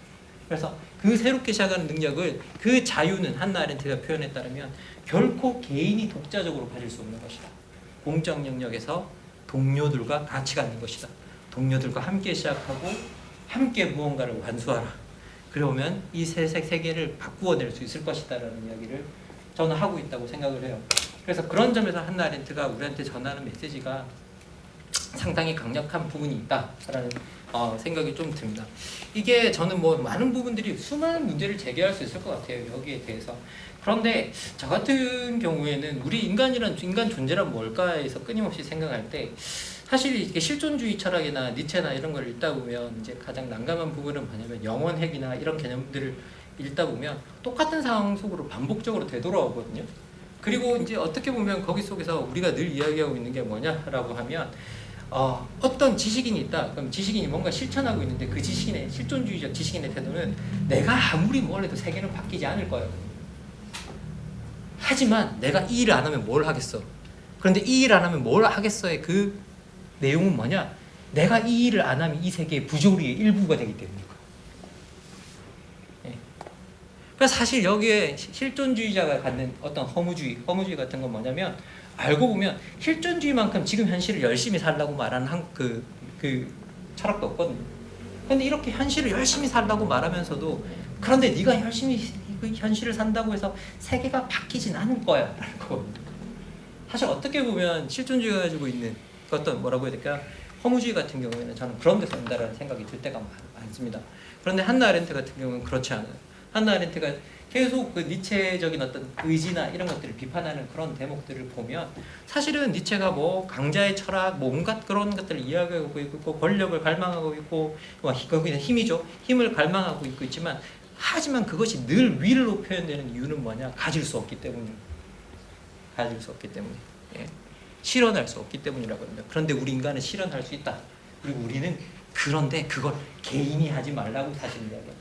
같이, 동료들과 같이 하라 라는 이야기를 계속 우리한테 그 메시지를 전해주고 있고, 결국은 제가 봤을 때 저는 한나 아렌트가 말하는 기억함이라는 건 집단적 행위라는 생각이 들어요. 그래서 집단적 행위, 우리가 같이 기억해야 되고 같이 무언가를 읽어내야 된다라는 어떤 그런 생각이 많이 듭니다.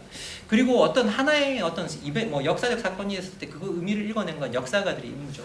하지만 그 역사가들이 했던 그런 의미들이나 이런 것들을 공유하고 같이 기억하고 같이 이제 그런 것들을 나누어서 미래 세대로 넘기는 일은 역사가의 일은 아니거든요. 그건 우리가 같이 해야 되는 일들이기 때문에 그런 일들을 같이 해야만 한다라는 이야기.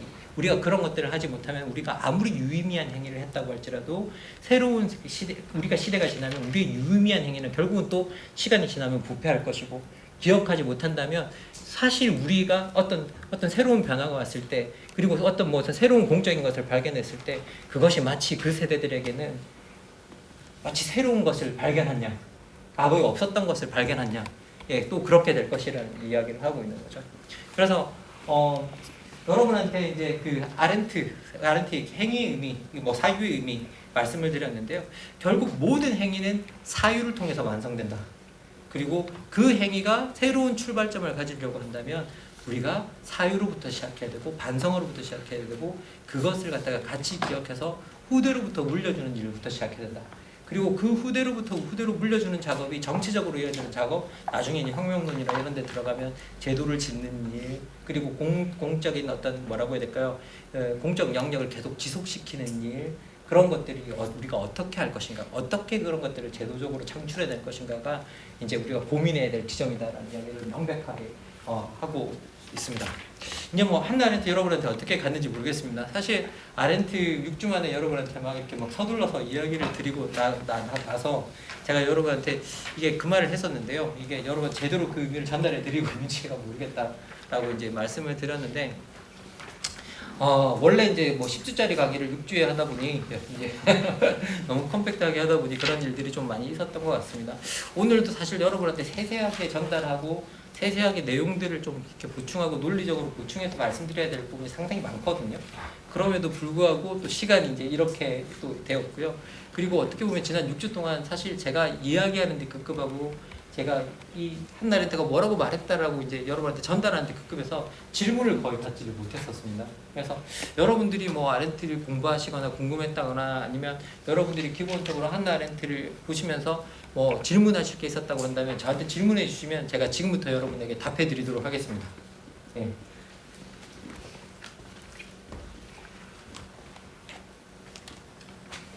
제가 지난 5주 동안 그렇게 완벽하게 강의를 했나요? 또 잘난 척 모드에 빠지는데 그럼 말이 질문이 없으시면 안 되는데 질문이 없으시면 예 카메라가 있어서 잘 못하시겠죠. 예.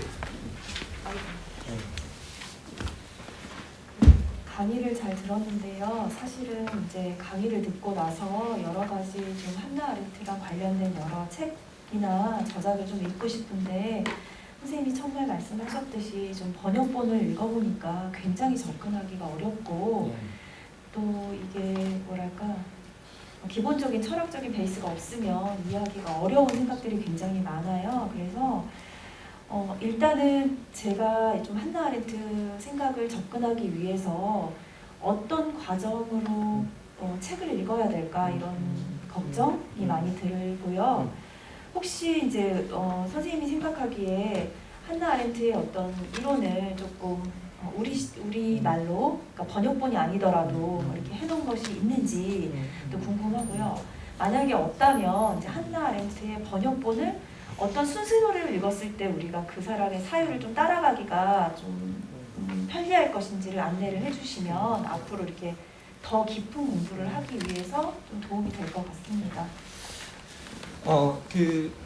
사실 한나 아렌트가 여러분들 계속 말씀드렸지만 이렇게 적합한 입문서도 몇 개 되지 않는다라고 제가 이제 말씀을 드렸었는데요. 실제 어떻게 보면 한나 아렌트 접근할 때 여러분한테 가장 먼저 읽어보라고 할 책이라고 한다면 글쎄요, 뭐 우리나라에서 번역된 수준이라 그러면 전 리차드 번스타인이라는 사람이 쓴 책이 있습니다. 한나 아렌트 리차드 번스타인 쳐보면 이제 책이 좀 나올 텐데요. 이제 그분이 가장 최근에 쓰신 책을 제가 김선욱 교수님이 번역하셨다라는 말씀을 들었거든요. 저도 아직 그 번역서를 읽지 못했습니다. 그래서 여러분들이 아마 그걸 찾아보시면 가장 어떻게 보면 최근에 리차드 번스타인이 대중들에게 입문서격으로 쓴 책을 번역하셨다라고 제가 이야기를 들었습니다. 그래서 여러분들이 그걸 찾아보시면 입문하시는데 조금 편하실 수 있다라는 생각이 드네요. 그리고 제가 그 책을 이게 전달로 받았었는데 저는 그냥 영문판이 있어서 제가 우리 이렇게 번역본을 제가 이렇게 그냥 들여다보지 못했었습니다. 근데 그 책 자체가 되게 중요한 입문서 중에 하나니까요. 여러분한테 입문하는데 도움이 되지 않을까라는 그런 생각이 듭니다. 그래서 리차드 번스타인이라는 분이고요. 그리고 솔직히 말씀드리면 저도 한나 아렌트 최초 수업을 그분한테 들었습니다. 리차드 번스타인 제가 학교에서 저희 학교 선생님이셨거든요. 철학과 선생님이시라 가지고 그분한테 들어서 아마 여러분들이 그 책으로 접근하시는 게 나쁘지 않을 거다라는 생각은 또 듭니다. 그리고 이렇게 이게 몇몇 책들이 조금 이렇게 읽을 때 그 조금 아렌트 책 읽을 때 계속 말씀드리지만 제목에 현혹되면 안 된다라고 이제 계속 말씀을 드리고 있는 거고요. 그리고 전체주의 기원을 읽으면 전체주의 기원을 읽을 때 자꾸 기원을 생각하시면 이게 안 읽히거든요. 이게 계속 말씀드린 전체주의를 만드는 요소들에 관한 책입니다. 그래서 어떤 요소들이 다양한 요소들이 있고 그 다양한 요소들이 어느 시기에 복합적으로 흘러 들어와서 어느 때 전체주의로 이렇게 하나의 전체주의 현상으로 나타나는가를 설명하는 책이기 때문에요. 여러분들이 그 관점에서 읽으셔야 되고 인간의 조건 같은 경우에는 그게 자꾸 인간이 어떤 조건 하에서 뭐 살아가나 뭐 이런 이렇게 인간이 인간답게 되려면 어떤 조건을 가져야 되나 이런 책으로 자꾸 생각하시는데 그런 책이 아니고요. 기본적으로 인간은 조건 지워진 존재인데 그 조건 소위 말해 인간은 살아야 되고 이 세계에 자기가 거주할 곳을 지어야 되고 자유를 위해서 또 세계를 만들어야 되는 이 세 개의 조건 속에서 살고 있는데 그걸 하는 행위를 노동 작업 행위라는 거로 이제 표현해 놓고 그 세 활동 간의 서열에 관한 이야기거든요. 그 서열이 어떻게 규정되느냐에 따라 어떤 세계가 자유로울 수도 있고 억압적일 수도 있다는 이야기를 하는데 근대 세계에서는 사실은 그 서열이 가장 아래에 가 있어야 되는 먹고 사는 일, 노동이 가장 높은, 가장 중요한 활동이 되어버려서 문제가 생겼다는 거예요. 그리고 자유를 찾는 행위라는 활동이 가장 아래에 놓여있는 활동. 근데 고대 세계에서는 그게 기본적으로 가장 높은 곳에 행위가 있고 그 다음에 작업이 있고 노동이 있었는데 이제는 지금 근대 세계는 이게 거꾸로 그게 뒤집힌 구조가 되면서 노동이 지배하는 세계가 되면서 문제가 생겼다. 먹고 사는 것들이 지배하는 것이 이제 먹고 사는 일이 지배하면서 근대 세계의 병폐가 만들어졌다는 이야기를 하고 있는 책입니다. 아주 간단하게 이야기한다면. 그래서 그 구조를 생각하시고 책을 읽으면 조금 더 편하게 읽으실 수 있습니다. 그리고 혁명론은 어떤 책이냐면요. 아주 간단하게 말하면 폭력과 단절된 혁명은 가능한가? 소위 말해 우리는 혁명을 이야기하면 늘 폭력을 쌍처럼 같은 쌍둥이처럼 여겨오는 전통이 있는데 그런 것들이 아니라 어떻게 말로 시작하는 혁명은 없는가? 그러면 말로 시작하는 혁명이라고 한다면 근본적으로 우리는 누군가를 설득하는 일로 혁명을 시작하는 거죠. 그죠? 그래서 아주 이게 어떻게 보면 한나 아렌트가 혁명론을 어떻게 표현하고 있냐면 로물루스가 레무스를 죽이고 로물루스가 레무스를 죽이고 그 다음에 또 카인이 아벨을 죽이는 방식의 폭력적 출발이 아니라 태초에 말씀이 있으셨다는 말 성경에 있잖아요. 마치 그렇듯이 그 말씀으로 시작하는 혁명이 가능한가를 갖다가 이제 우리가 그 이야기를 하고 있습니다. 그래서 근데 그거 자체는 혁명에 관한 이야기라기보다는요 훨씬 더 중요한 게 뭐냐라고 하면 기본적으로 우리의 이게 한나 아렌트가 계속 이게 정치 행위가 늘 자유를 추구하는 행위인데 이 자유를 추구하는 행위는 사실 먹고 사는 일이 문제가 해결된 사람이 들어와서 하는 활동이잖아요. 그래서 한나 아렌트의 그 공론장에 참여하는 사람들이 되게 엘리트주의라는 비판을 많이 받았었어요. 그러면 그게 일상생활에서는 엘리트주의인데 그러면 이 모든 사람들이 폭발적인 공론장의 성장과 함께 모든 사람들이 이렇게 그 공론장에 들어와서 먹고 사는 일을 넘어서 뭔가 자유세계를 짓는 그런 활동이 가능한가 했을 때 그런 활동이 기본적으로 혁명의 순간, 예? 그리고 더 나가서 뭐 시민불복종의 순간 이렇게 초일상적인 순간에 되게 가능하다라고 그렇게 표현을 하고 있거든요. 그래서 그 일을 하는 그 과정들을 혁명론 속에서 그려내고 있습니다. 그래서 기본적으로 그 공론장이 어떻게 폭발적으로 드러나고 그 공론장 속에서 사람들이 자유를 지어가는 그 과정들을 생각해보라. 마치 우리 그런 거 어떤 거냐면 촛불 집회 때 여러분 길거리에서 막 사람들이 갑자기 전부 다 앉아서 집담회하고 막 그런 거 길거리에서 막 하죠. 그런 것들이 만들어진다는 거예요. 그리고 실제 한나 아렌트의 되게 신기한 점은 뭐냐면 한나 아렌트는 절대 권력이 한 사람이 소유할 수 없다고 그러거든요. 한 사람은 권력은 다 1인이 소유하는 게 아니다. 이 권력은 언제나 여러 사람이 같이 공동으로 소유하는 거다. 그리고 오로지 권력은 우리가 자유를 추구하는 공론 영역 안에서만 존재한다라고 이야기를 하거든요. 그러면서 그럼 뭐냐? 공론 영역이 사라지면 사실상의 권력이 없는 거예요. 예. 그리고 우리가 뭔가를 권력을 계속 유지하려고 한다면 공론 영역이 있어야 되고 특히 한나 아렌트의 가장 중요한 공론 영역의 중요한 조건은 뭐냐? 사람들이 반드시 그 공론 영역의 모습을 드러내야 되거든요. 그럼 그 참가의 조건 자체가 되게 중요한 거죠. 그래서 기본적으로 그 사람의 수가 증가하면 증가할수록 권력이 커진다 그러거든요. 그리고 그 순간이 지나서 그 공론 영역이 해체되고 나면 권력은 사라지는 거죠. 그래서 권력이 지속적이고 한 사람한테 주어진다고 생각지도 않았어요. 한나 아렌트 그런 식으로 권력을 규정하지 않았어요. 권력은 언제나 공론 영역이 있는 곳에만 존재하며 그리고 그 공론 영역이나 한 사람이 만들 수 없는 것이기 때문에 언제나 타자들이 존재되기 때문에 타자들과 항상 같이 나눈 것이다 라는 이야기를 하고 있는데 그것들이 어떻게 폭발적으로 다인들과 공유되는 순간이 있는가라고 했을 때 그런 것들이 뭔가 이 세계를 새롭게 짓는 순간. 그러니까 한나 아렌트는 혁명이 어떤 거냐면 이 세계를 새롭게 짓는 순간인 거예요. 그리고 그 새롭게 짓는 순간이 뭐냐? 아까 여기서 보듯이 받아들일 수 없는 과거들이 있다는 거예요. 그것 때문에 우린 새롭게 출발한다는 거예요. 사실은 알고 보면 우리가 숙고해 보면 우리가 그 아까도 말씀드렸듯이 우리 독재 역사가 이 독재 역사는 우리 역사 속에서 더 이상 우리가 받아들일 수 없는 유산이라는 거죠. 그리고 그것과 결별한다는 거예요.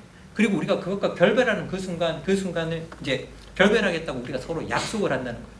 그리고 그 약속의 내용을 헌법이나 이런 것에 담아낸다고 이야기를 하거든요.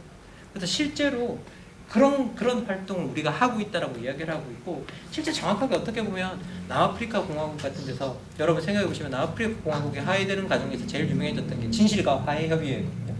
진실과 화해 협의회라는 곳에서 서로 과거를 기억하는 일들이 다 일어났죠. 기억함의 일들이 다 일어나고 기억함의 일들이 다 일어난 그것들을 갖다가 전부 다 아카이브에 다 넣었거든요. 다 기록으로 축적해서.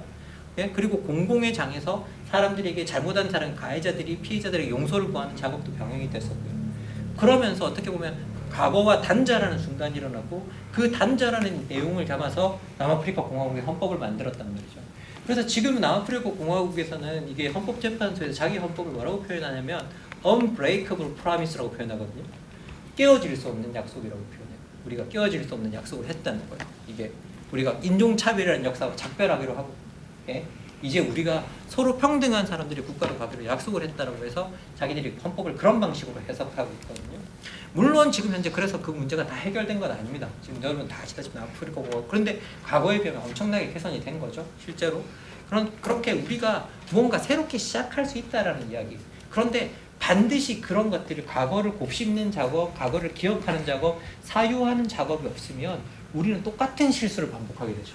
똑같은 실수를. 그래서 그런 것들과 결별하기 위해서 반드시 기억하는 일이 따라와야 된다라고 그런 이야기를 하고 있고요. 실제 계속 말씀드리지만 카스턴스타인이라는 아주 유명한 미국의 법철학자가 쓴 책인데요. What Constitution Can Do라는 책이 있거든요. 근데 거기서 보면 이게 헌법이 뭘 할 수 있는가 이제 그 이야기를 하고 있는데요. 사실 그 이야기를 따라가다 보면 한나 아렌트가 이야기하는 그 내용 이제 소위 우리가 과거와 작별하고 우리가 새롭게 지어갈 질서의 내용이 우리가 약속한 내용이 담긴다는 거예요. 그 안에 약속한 내용이 담긴다. 근데 우리는 헌법을 그런 식으로 배워본 적이 아무도 한 번도 없죠.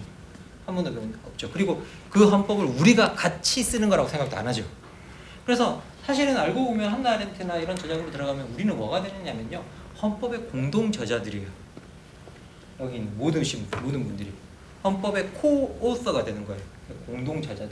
그래서 우리가 직접 쓴 헌법이고 우리가 쓴 약속이고 그래서 우리가 자식들한테 물려줄 수 있는 거예요.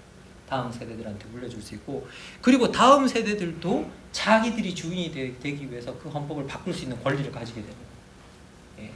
그래서 근본적으로 우리가 어떻게 보면 한 세대가 끝나고 또 다음 세대가 출발해야 될 때도 있잖아요.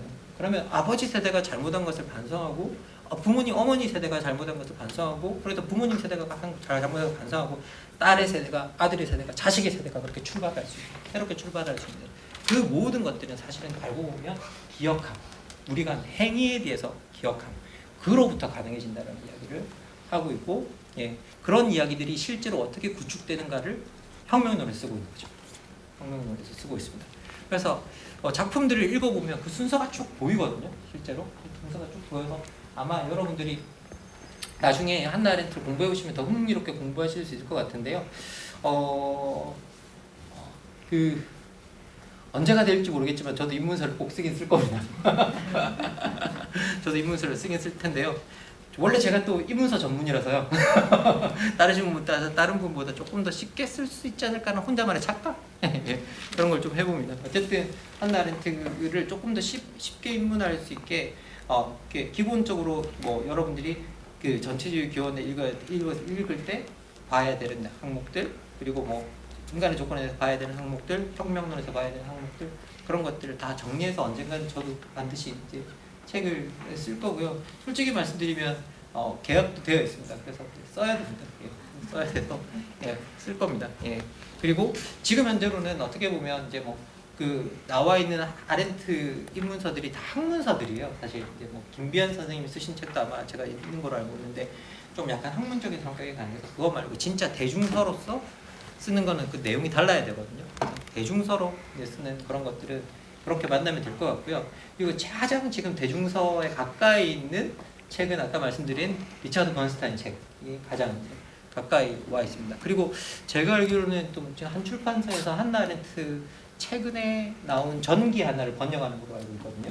평전 하나를 번역하는 걸로 알고 있는데 그 평전 같은 걸 보시면 아렌트 사상 이런 것들 좀 쉽게 접근할 수 있어서 아마 그런 것들도 도움이 되지 않을까라는 생각이 드는데 조금 있다가 나오는 것 같아요. 제가 얼마 전에 그 번역하시는 그런 회사들에서 이 책을 번역해도 되냐고 저한테 왔었거든요. 번역하시라고 말씀을 드렸으니까 거기서 하지 않을까라는 생각은 듭니다. 예. 그리고 또 다른 뭐 질문 계시면 말씀해 주십시오.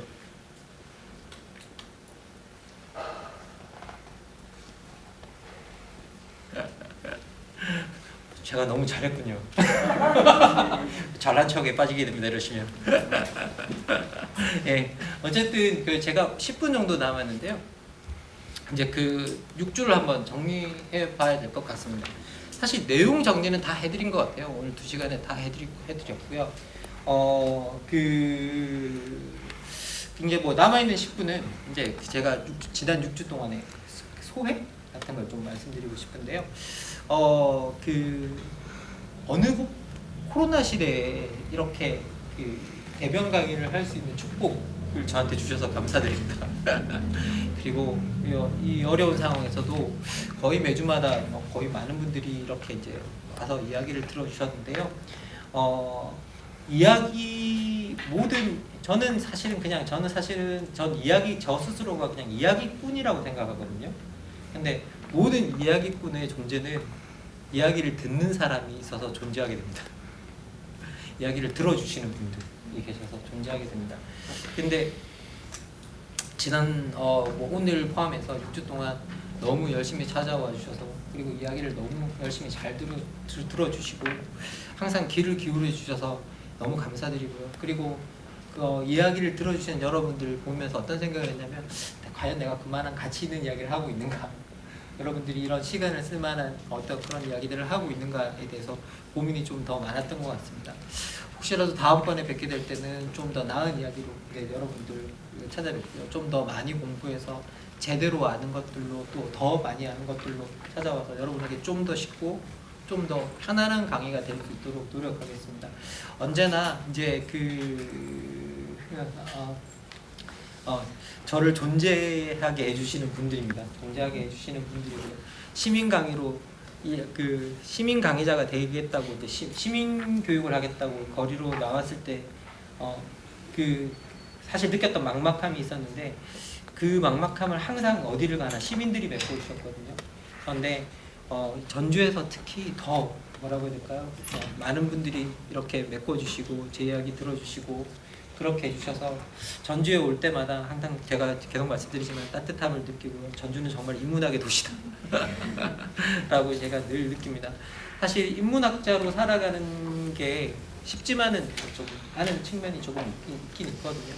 그런데 그 한편으로는 저는 어떤 걸 생각하냐면 많은 분들이 대학에서 인문학의 위기를 말하지만 전 대학 밖에서 인문학의 위기를 본 적이 없습니다. 대학 밖에는 늘 인문학을 갈망하는 분들이 많으시고요. 여기에 대해서 새로운 철학, 새로운 이야기에 대해서 갈망하시는 분들이 많고 이렇게 갈망하시는 분들이 계셔서 저는 항상 즐거웠고 그리고 저는 언제 조금 뭐라고 해야 될까요? 어려움이 있다고 할지라도 늘 잘 견뎌낼 수 있는 그리고 여러분들이 계셔서 잘 견뎌낼 수 있는 어떤 계기들이 다 만들어졌다는 생각이 듭니다. 그래서 다시 한번 여러분들에게 진심으로 감사드리고요. 그리고 전주에서 불러주시면 다시 언제든지 찾아오겠다는 약속도 또 드리겠습니다. 그리고 되게 제가 뭐라고 해야 될까요? 제가 태어난 곳이 솔직히 저는 부산 사람입니다. 부산 사람이고요. 경상도 사람이고 어릴 때부터 잘 배워보지 못한 말들이 몇 개가 있습니다. 근데 제가 요즘 진짜 어디를 가나 하려고 정말 노력하거든요. 그 말이 뭐냐면 진심으로 여러분들 사랑합니다. 되게 이 사랑한다는 말을 잘해야 되는 것 같아요. 이제 진심으로 여러분들 정말 이렇게 이야기 들어주시고 이 자리 와주셔서 너무 감사드리고 사랑하고요. 그리고 여러분들 사랑 때문에 존재하고 있습니다. 예, 너무 감사하고 다음번에 또 뵙도록 하겠습니다. 예, 2주 동안 너무 수고하셨습니다. 감사합니다.